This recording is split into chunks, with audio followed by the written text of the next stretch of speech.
आजमगढ़ की पुलिस ने cyber crime के खिलाफ एक बड़ी कार्रवाई करते हुए 190 करोड़ रुपए की ठगी करने वाले अंतर्राष्ट्रीय संगठित गैंग का पर्दाफाश किया है। इस मामले में कुल 169 बैंक खातों में लगभग 2 करोड़ रुपए फ्रीज किए गए हैं। इसके अतिरिक्त बदमाशों के पास से 3,40,000 रुपए नगद, 51 mobile phone, 6 laptop, 61 ATM card, 56 bank passbook, 19 SIM card, 7 chequebook, 3 आधार कार्ड और 1 जियो फाइबर राउटर भी बरामद किए हैं। पुलिस अधीक्षक हेमराज मीना के निर्देशन में चलाए गए विशेष अभियान के तहत 25 नवंबर को थाना साइबर क्राइम की पुलिस टीम ने रेड्डी अन्ना, लॉट्स और महादेव जैसे प्रतिबंधित ऑनलाइन ऐप के जरिए ठगी करने वाले इस गैंग का पर्दाफाश किया। गैंग सोशल मीडिया प्लेटफॉर्म्स जैसे इंस्टाग्राम, व्हाट्सएप, मेटा और टेलीग्राम पर विज्ञापन देकर लोगों को फंसाता था। एसपी हेमराज मीना ने बताया कि गैंग पीड़ितों को पैसे दोगुने या तिगुने करने का लालच देकर उनकी लॉगिन आईडी बनाता और ऑनलाइन गेम्स के जरिए उनके खातों से पैसे निकालकर फर्जी खातों में ट्रांसफर करता था। पीड़ितों की आईडी ब्लैक कर दी जाती थी। इस संगठित गैंग में भारत के अलावा श्रीलंका और यूएई के सदस्य भी शामिल थे। गिरफ्तार किए गए अभियुक्तों में उत्तर प्रदेश से 6, बिहार से 2, उड़ीसा से 2 और मध्य प्रदेश का एक अभियुक्त शामिल है। इन अभियुक्तों के खिलाफ देश के विभिन्न राज्यों में 70 साइबर ठगी के मामले दर्ज हैं। इनकी गिरफ्तारी 25 नवंबर को नगर कोतवाली के रैदोपुर क्षेत्र में स्मार्ट मॉल के सामने स्थित एक मकान से की गई। थाना साइबर क्राइम प्रभारी और उनकी टीम ने मुखबिर की सूचना पर दबिश देकर 13 अभियुक्तों को गिरफ्तार किया। एसपी के अनुसार गिरफ्तार अभियुक्तों ने पूछताछ में बताया कि वे आजमगढ़ में 2 यूनिट चला रहे थे, जिनमें कुल 13 सदस्य सक्रिय रूप से कार्यरत थे। ये लोग सरकार द्वारा प्रतिबंधित ऐप का उपयोग कर ठगी करते थे। व्हाट्सएप ग्रुप के जरिए पीड़ितों से संपर्क किया जाता था। गैंग द्वारा अर्जित धनराशि को फर्जी खातों और अंतर्राष्ट्रीय स्तर पर साझेदारों के साथ बांटा जाता था। देखिए, आज थाना जो साइबर पुलिस है उसमें 11 अभियुक्तों की गिरफ्तारी की गई है, जो कि यहाँ जनपद आजमगढ़ में कोतवाली थाना क्षेत्र में रह के है और इनके द्वारा एक कॉल सेंटर यहाँ पे खोल रखा था और वहाँ से ये लोग साइबर फ्रॉड कर रहे थे, जिसमें जो कुछ प्रतिबंधित ऐप्स हैं रेड्डी अन्ना, लोटस और महादेव के नाम से, जिसमें कि ऑनलाइन जो गेमिंग है उसके माध्यम से ये लोगों के एडवर्टाइज़ करते थे व्हाट्सएप पे, इंस्टाग्राम पे, फेसबुक पे। उसके बाद में उन लोगों को इनवाइट करके और फिर उनकी आईडी बनवाते थे और आईडी बनवाने के बाद में फिर उनसे गेमिंग में ये लोग पैसा लगवाते थे और इनका जो गेमिंग के जो रूल्स हैं वो उस हिसाब से सेट किए हुए थे कि आदमी को पहली बार 1-2 बार उसको प्रॉफिट होता था, उसके बाद में वो थोड़ा सा लोभ लालच में आके और उसमें एक्स्ट्रा मनी जब जैसे इन्वेस्ट करता था, जब गेम खेलता था, तो उसके बाद में वो वहाँ से हार जाता था। और इस तरीके से इन लोगों ने बड़ी संख्या में लगातार पिछले कई महीनों से ये लोग ये काम कर रहे थे और अब तक के जो इनके अकाउंट के ट्रांजैक्शन हम लोगों ने किए हैं तो इसमें 169 जो बैंक अकाउंट्स इनके मिले हैं, जिनमें 2 करोड़ रुपए तो फ्रीज कराए गए हैं। इसके अलावा इनके पास से कुल 35 लाख रुपए का जो सामान है वो बरामद किया गया, जिसमें 3,40,000 रुपये इनके पास से नकद मिला है। 51 मोबाइल फ़ोन इनके पास से मिले हैं, 6 लैपटॉप मिले हैं, 61 इनके पास से एटीएम कार्ड मिले हैं और करीब 56 बैंक की जो पासबुक से इनके पास से बरामद हुई है। 19 इनके पास से सिम कार्ड मिले हैं, 7 चेकबुक मिली हैं और इसके अलावा आधार कार्ड और एक जियो का एक फाइबर वाला जो इनके पास राउटर मिला है। अब तक की जो इनके हमने सारी डिटेल्स चेक की, उसके हिसाब से करीब 190 करोड़ रुपए की इन्होंने इस तरह से इस बीच में जो साइबर ठगी है ये गेमिंग ऐप्स के माध्यम से की है। और इसमें जो अभियुक्त हैं जो गिरफ्तार किए गए हैं, 11 अभियुक्त गिरफ्तार किए गए, जिसमें 6 बिहार के हैं, नहीं 2 उत्तर प्रदेश से 6 हैं, बिहार से 2 हैं, उड़ीसा से 2 हैं, मध्य प्रदेश से 1 हैं। और इसके अलावा इनके जो विरुद्ध देश में करीब 71 जो साइबर ठगी की जो NCRP जो पोर्टल है वहाँ पे इनके विरुद्ध कंप्लेंट इनके मिली है।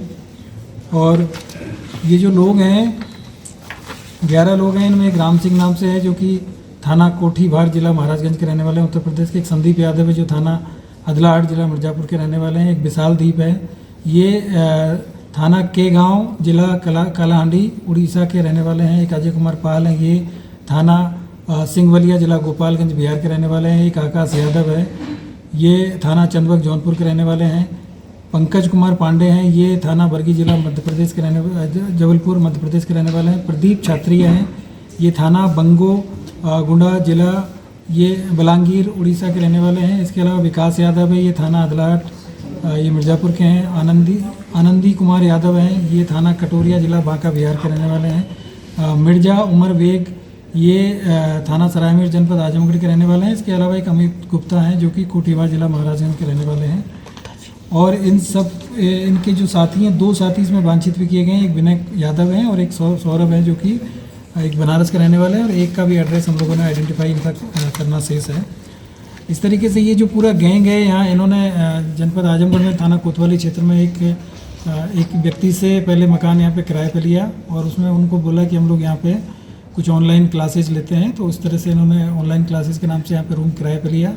और फिर ये लोग वहाँ से बाहर मतलब ये जितने भी लोग हैं, ये सब अलग अलग जगह से ट्रेनिंग दे के इन लोगों को यहाँ पे लाया गया था। और यहाँ पे ये 24/7 इनका जो गेमिंग का जो काम था वो चलता था। रात में भी इनकी ड्यूटी रहती थी और दिन में भी ड्यूटी रहती थी। अभी तक जो लोग पकड़े गए हैं प्रथम दृष्टया, ये वो लोग हैं जो कि एक्चुअल में उस पोर्टल को हैंडल करते थे और जो भी बेनिफिट होता था उसको फिर ये लोग इनके पास जो अकाउंट्स थे उन अकाउंट्स में ट्रांसफ़र करते रहते थे और कई लेयर में जाके फिर ये लोग लास्ट में उनमें से जो पैसा है उसको अपने जो बेनिफिशरी जो लोग थे इनके, जिनका सबसे ज़्यादा इन्होंने फ़ायदा उठा रहे थे, उनके अकाउंट में ये लोग उसको जो अमाउंट होता था उसको ट्रांसफ़र कर देते थे। और ज़्यादातर इस तरह के जो केस में जो नई उम्र के लोग हैं, कुछ लोग इसमें ये समझते थे कि भाई गेम खेलते हैं कुछ पैसा मिल जाएगा। 1-2 बार उनको प्रॉफिट होता था, उसके बाद में जैसे प्रॉफिट हुआ तो वो लोग फिर ज़्यादा इसमें धनराशि लगाते थे। और जैसे 1 लाख रुपया लगाया और 1 लाख रुपये का उनको अगर कुछ 1,20,000 मिल गया तो उसके बाद में अगली बार आदमी 4-5 लाख रुपये लगाता था और दोबारा फिर उसका सारा का सारा पैसा ये लोग उसमें से उस तरह का इन्होंने उसमें जो प्रोग्रामिंग किया हुआ था उस गेम के अंदर कि आप 2-3 बार में अगर पैसा कमा लियो तो अगली बार फिर आप कमा नहीं पाएंगे। और इनके बाद में उस चीज़ का ये भी था कि अगर कोई व्यक्ति गलती से ज़्यादा पैसा इसमें कमा लिया, जैसे एक केस इसमें इन्होंने बताया है कि उन्होंने पहले 1 लाख रुपया लगाया, फिर उसके बाद में वो जीत गए तो फिर इनको थोड़ा सा लगा कि उसके बाद फिर उससे दोबारा इन्होंने और पैसा उसको मोटिवेट किया। और ये जो लोग गेम खेलते थे उनके मोबाइल नंबर्स भी इनके पास में होते थे, उनको व्हाट्सअप के माध्यम से कॉन्टैक्ट भी करते थे, उनको मोटिवेट भी करते थे कि भाई ठीक है आपने बहुत अच्छा खेला है और अब लगाइए। जैसे ही वो आदमी ज़्यादा पैसे लगाते थे उसके बाद में फिर उसको जो प्रॉफिट है वो आना बंद हो जाता था। फिर आदमी फिर या तो वो डिप्रेशन में चला जाता था या फिर उसको कहीं ना कहीं पुलिस में जाके वो कंप्लेन करता था। तो इस तरीके से ये एक लुभावना ये गेम लोगों को खिलाते थे और उनको इमोशनली और उनको जो फाइनेंशियल बेनिफिट दिलाने के नाम पे उनको मोटिवेट करते थे और उसके बाद में उन सब के साथ में फ्रॉड करने का ये काम ये लोग कर रहे थे। और जो फाइनली इनका जो पैसा है इसमें जो भी इन्होंने जो मोबाइल नंबर्स वगैरह ये यूज़ करते थे, इसमें जो कोड होता है जैसे यहाँ पे इंडिया का 91 है, उसी तरीके से इन्होंने श्रीलंका और आसपास की जो कंट्रीज़ है उसके जो ऑनलाइन नंबर्स इन्होंने ले रखे हैं इंटरनेट के माध्यम से और उसी से ये लोग उनसे कांटेक्ट करते थे जिससे कि इनकी लोकेशन ट्रेस आउट ना हो और ये पता ना चले कि ये लोग कहाँ से गेमिंग का जो काम है वो कर रहे हैं और कहाँ पे इन्होंने अपना कॉल सेंटर खोला हुआ है। तो सारे जो नंबर्स हैं और वो सब इंटरनेशनल कॉलिंग वाले नंबर हैं। और दूसरा जो लोग इन्होंने यहाँ पे लोकल जो हायर किए हुए थे उनका भी ये था कि इनके पास में इतने करीब 51 मोबाइल मिले हैं, तो जो मोबाइल का IMI रन हो गया या जो जिसको यूज हो गया या जिसका सिम यूज हो गया है उसको ये फिर नेक्स्ट टाइम फिर उसको यूज नहीं करते थे। और इसके अलावा जो लोगों से सिम एक व्यक्ति यहाँ पे महाराजगंज का जो मिला है वो इनको प्री एक्टिवेटेड जो सिम भी प्रोवाइड कराते थे और कई लोगों से इन्होंने अकाउंट्स भी यहाँ पे खुलवाए हैं। तो इस तरीके से ये काफ़ी ऑर्गेनाइज तरीके से लोग इस चीज़ को काम कर रहे थे और बिल्कुल जिस घर में लोग काम कर रहे थे उनको भी लग रहा था कि कहीं ना कहीं क्लास लेते हैं या कुछ ना कुछ मतलब कंप्यूटर पर काम करते हैं। 6 इनके पास से जो लैपटॉप मिले हैं, लगातार ये उनसे सब लोगों से कॉन्टैक्ट में रहते थे और अपने जैसे ही इनको पता चला कि भी आज का जितना प्रॉफिट हुआ 5 लाख 10 लाख उसको फिर ये फाइनली शाम में वहाँ से विड्रॉ करके और अपने अकाउंट्स में ये ट्रांसफ़र कर देते थे। तो इस तरीके से ये काफ़ी एक बड़ा एक गैंग था और इसमें हमारी जो साइबर थाने की जो टीम है, ASP साहब हैं जो कि उसके नोडल हैं, इसके अलावा जो CO सिटी हैं SP सिटी साहब हैं, इन सब लोगों ने इसमें काफ़ी मेहनत किया तब जाके इनकी बारीकी हम लोगों को समझ में आई और उसके बाद में इन सभी को आज गिरफ्तार किया जा रहा है। गिरफ्तार करके इनको जेल भी भेजा जा रहा है और इनके आगे भी हम लोग जो अभी तक इसमें क्योंकि सिर्फ 3 लाख रुपए की बरामदगी हुई है, बाकी 2 करोड़ रुपए हम लोगों ने फ्रीज कराया है, जबकि इनका टोटल ट्रांजैक्शन हमने देखा है तो करीब 190 करोड़ का है।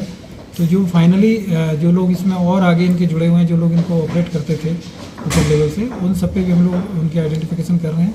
इनके अकाउंट्स का एनालिसिस करके और इन सब चीज़ को भी हम क्लियर करेंगे और इसमें आगे इनमें गैंगस्टर एक्ट की भी कार्रवाई होगी, क्योंकि ये काफ़ी ऑर्गेनाइज तरीके से ये घटना को अंजाम दे रहे हैं। सर अभी तक ये कितने लोग पे ठगी कर चुके हैं, लगभग कितने लोग काउंटिंग में भी आते देखिए लगातार ये लोग डेली इनका जो ग्राहक थे मतलब वो अनलिमिटेड टाइप के हैं, और उनसे मतलब जो लेकिन जो इन्होंने जो पैसा आप देखिए कि इनके इतने ट्रांजैक्शन है कि 190 करोड़ रुपए का ट्रांजैक्शन इनके अकाउंट्स में मिले हैं। तो ये तो हमको प्रथम दृष्टया अभी तक जो इनके अकाउंट डिटेल मिली है जो इंस्टेंटली उससे जानकारी मिली, बाकी हम और इनके अकाउंट का ट्रांजैक्शंस कितने हुए हैं उनका एनालिसिस करेंगे और किस किस लोगों ने किन किन टाइम पे इनके साथ में जो इनको मोबाइल का जो डेटा है वो भी हम लोग उसको भी एनालाइज कर रहे हैं कि कितने लोगों से इन्होंने व्हाट्सएप पे और इंस्टाग्राम पे कांटेक्ट किया, किन लोगों ने इनके यहाँ पे आईडी खोली, कितने रजिस्ट्रेशन इन्होंने कराया, तो उसके आधार पे आगे की जो चीज़ें हैं उसमें की जाएगी। लेकिन सर जिस तरीके से ये पब्लिक से जुड़ा मामला है और इनोसेंट लोग समझ नहीं पाते हैं, तो अवेयरनेस के लिए किस तरीके से लोगों को सचेत करना चाहेंगे सर? देखिए मेरा सबसे कहना है आपके माध्यम से कि साइबर फ्रॉड आज की डेट में हम सब लोगों के जीवन में बहुत बड़ी समस्या है और हर आदमी ये चाहता है कि उसको बेनिफिट हो जाए बैठे बैठे। तमाम इस तरह के कॉल्स आते हैं और उसमें ये बोलेंगे कि आपको घर बैठे आप पैसा कमाइए, आप वर्क फ्रॉम होम करके आप पैसा कमाइए। इस तरह के जितने भी प्रलोभन वाले जो कॉल्स आते हैं या आप इंस्टाग्राम पे और जो फेसबुक पे और इसके अलावा जो व्हाट्सएप पे जो तमाम जगह जितने भी जो सोशल मीडिया के प्लेटफॉर्म्स हैं वहाँ पे तमाम इस तरह के एडवर्टाइजमेंट मिलते हैं, यूट्यूब पे इस तरह के एडवर्टाइजमेंट मिलते हैं और उसमें विशेष तौर से जो हमारे नई उम्र के जो लड़के हैं जो कि जो इस चीज़ को समझते भी हैं और उसको लगता है कि बहुत टेम्पटेटिंग ये होता है, वहाँ पे जाके शुरुआत में उनको काफ़ी से कई बार बेनिफिट भी हो जाता है, क्योंकि प्रलोभन देने के लिए पहले आदमी को कुछ ना कुछ बेनिफिट देना पड़ता है और उसके बाद में ये लोग उसको फिर इमोशनली और फाइनेंशियली ब्लैकमेल करके और उससे ना केवल पहली बार उससे गेम खिलाते हैं बल्कि उसको इस तरह के जाल में फंसाते हैं कि वो आदमी वहाँ से निकल नहीं पाता है और फाइनली आप सभी देख रहे हो कि लगातार इस तरह की घटनाएं आ रही। तो मेरा आप सबसे ये कहना है आपके माध्यम से जितने भी हमारे जो लोग हैं कि इस तरह के जो भी टेम्पटेटिंग जो चीज़ें हैं उनके बारे में बिल्कुल भी मतलब आकर्षित ना हो। ऐसी जगह ना ही अपना कोई आईडी बनाए, ना ही अपना बैंक की कोई डिटेल्स दें, ना ही इस तरह के लोगों के चक्कर में आए, क्योंकि आपको शुरुआत में हो सकता है बेनिफिट दिखे लेकिन फाइनली बेनिफिट नहीं होगा। इस तरह के तमाम जो ऐप्स हैं, तमाम जो एडवर्टाइजमेंट है वो आपको इंस्टाग्राम पे मिलेंगे, फेसबुक पे मिलेंगे, उनको बिल्कुल भी रिकॉग्नाइज ना करें, उनको बिल्कुल भी आप लोग उसमें कहीं भी कोई लिंक है उसको क्लिक ना करें, कहीं भी जाके उसमें डिटेल में अपना जो मोबाइल नंबर है, अपना अकाउंट नंबर की डिटेल है, ये सब चीज़ें बिल्कुल भी ना दें और इस तरह की चीज़ों में बिल्कुल भी ना फंसे, क्योंकि फाइनली इसका रिजल्ट यही होता है कि पहले हमारा पैसा जाएगा, फिर आएगा, फिर उसके बाद में फिर वापस कभी नहीं आएगा। इसके प्रायोजक हैं एडवांस कंप्यूटर, निकट इंडियन बैंक, बूढ़नपुर, आजमगढ़। यदि आप अपने बच्चे को कंप्यूटर की उत्तम शिक्षा देना चाहते हैं तो तुरंत संपर्क करें।